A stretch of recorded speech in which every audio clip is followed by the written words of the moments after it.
Hey everyone, how's it going? Juan Dhas here, and welcome back to this week's YouTube lesson. And today I wanted to do a particularly interesting topic, and we're talking about dyads. Now, dyads seem to have caught a lot of interest, and people have also asked me about that periodically in lessons, or on the Q&As I do on Instagram Live, or just on my stories. And I think they're a really wonderful tool to use for your comping and even just creating some interest in your solos, or even comping for yourself. I was trying to use them a bunch in the intro, just in a more intricate way, just kind of creating parts around a singular idea, or just kind of almost creating a harmony of sorts.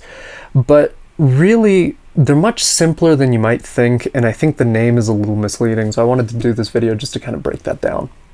So I'm going to talk about what dyads are, how you can use them, and probably a couple of ways you can practice using them, or practice coming up with them. So what are dyads? Well, if we break down the name itself, a dyad is two notes. So really, it's just a fancy way of calling something a double stop. Something that guitar players have done forever, violinists have done for God knows how long. Double stops are a huge part of just the instrument's vocabulary. And dyads are just kind of a fancy way of saying two notes at the same time. Now, what I will say is that there are a couple of intervals that kind of lend themselves to work best for dyad structures. So we're talking seconds, thirds, fourths, fifths, sixths, sevenths. All of those work extremely well. Ninths can work nicely, and so can tenths. Basically, any of these intervals, or any note you can think of, or any pairing really that you can think of, constitutes a dyad. Now, this poses a bunch of problems because we've already got a large pool of stuff to work with. So what I recommend is kind of breaking it down into parts and just kind of figuring out what your favorite sounds are.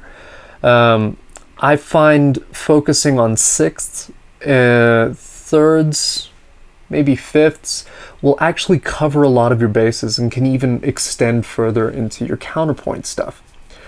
Seconds are a little easier to work with, and especially if they're built in with chord voicings, which is one of the ways you can start forming them. But I did mention we'd start getting into how to practice these, and this video might be short and sweet because it's a relatively simple concept that you can start using right away. So the first exercise, I do this with a bunch of students. We're just going to take a major scale. Up to you how you want to play it, 3-note per string, traditional, cage system, whatever it may be, just whatever fits best with your fingers. And then what you're going to do, this is kind of based on, I think I did a video on learning scales a long time ago. So this is kind of based on that, but instead of playing scales in intervals in a linear sense, we're going to do it in a harmonic sense. And this should start opening up a couple of doors for you. So for example, we're going to take fifths, but instead of a linear fifth, we're going to do it as chords or as dyads. So starting from the root,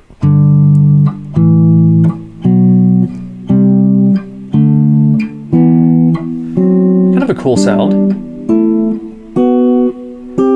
And try respect the changes in the strings too, and then you do it descending. It's a very straightforward exercise. You can do this for pretty much most intervals. And what you want to try to do is make your changes swift, because using these chords or using dyads, if you can use them smoothly, they really pop out in your solos or pop out in your comping. And they're wonderful tools to use because they're just small little punctuations. So you can do the same thing with sixths.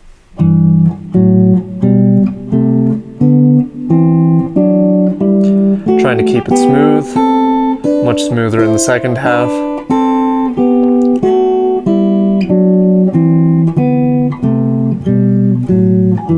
Right? And you would do that through various different scale shapes. So for example, I'm going to do this in the fourth position.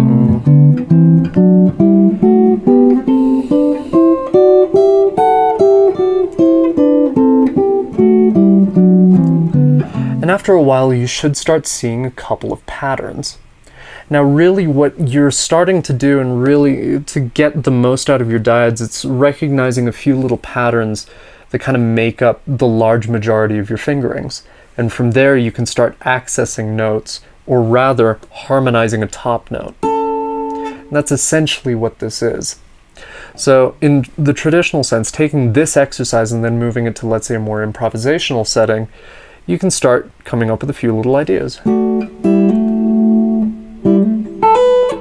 For example, I have like a little comping thing and then a melody.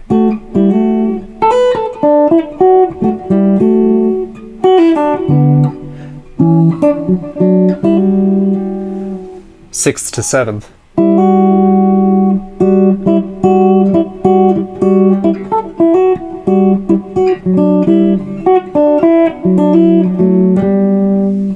Thirds. See, so already just from a basic exercise, we're starting to discover what some of the basic ideas are.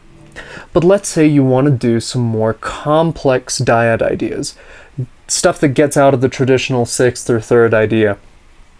What you can start doing is taking apart chords, and I've referenced this, I think, in how to get around the bigger stretch video I did, and also some videos I've done on comping. How you can break down bigger voices or voicings, and one of the ways you can do that is by breaking them into two-note cells or dyads. So for example, let's say this chord, especially in this position, this chord seems to give people a lot of trouble. But what if you broke that down? You can break that down into multiple different parts of, well, two-note structures or cells. So I can do, right? I can also do, and this starts getting a little more interesting. I've got 2/6 in there as well. Let's say I have a more complex chord structure, right? Right, I can do, you see where I'm going with this? What I'm starting to do is break down the chord, and if you treat them as a sort of pair, in the sense like you take one dyad and then pair it with another dyad, you'll get the full sound of the chord, and this is very useful for breaking down large chord structures that can be quite uncomfortable. For example, this one causes a lot of problems for some people. What if you broke that down? Right? That's a cool sound.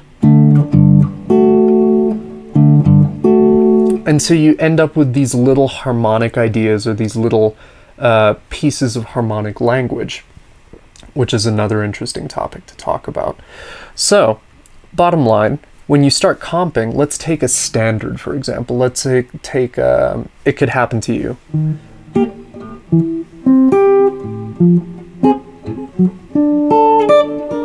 I'm using dyads a little bit there, but I can use the concept I was breaking down earlier.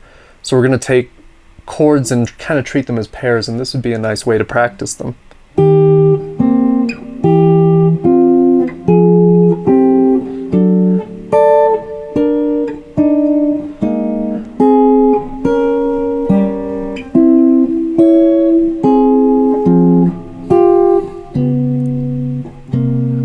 That's a cool one.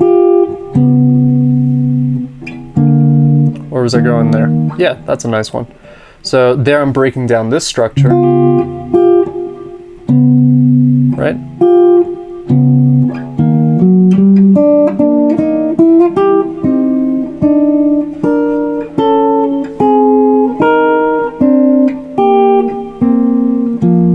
Or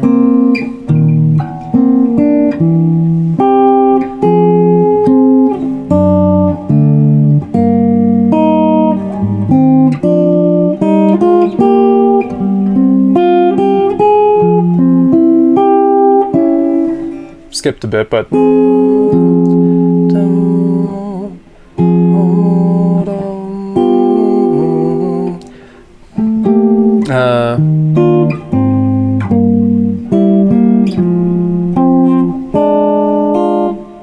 so that's like a whole chorus of just dyads.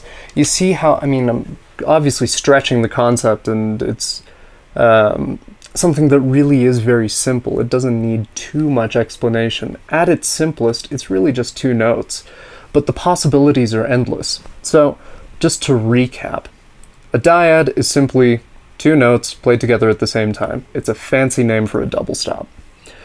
Now, how can you use them? Or what are good ways to go about practicing them? Number one, try your scales, but instead of playing them as regular linear intervals, try them as harmonic intervals, right? And this will open up some new doors for you. Try it in seconds, thirds, fourths, fifths, sixths, and sevenths. As a hint, seconds, you might want to practice them on one line or one string set. You know, just move it through.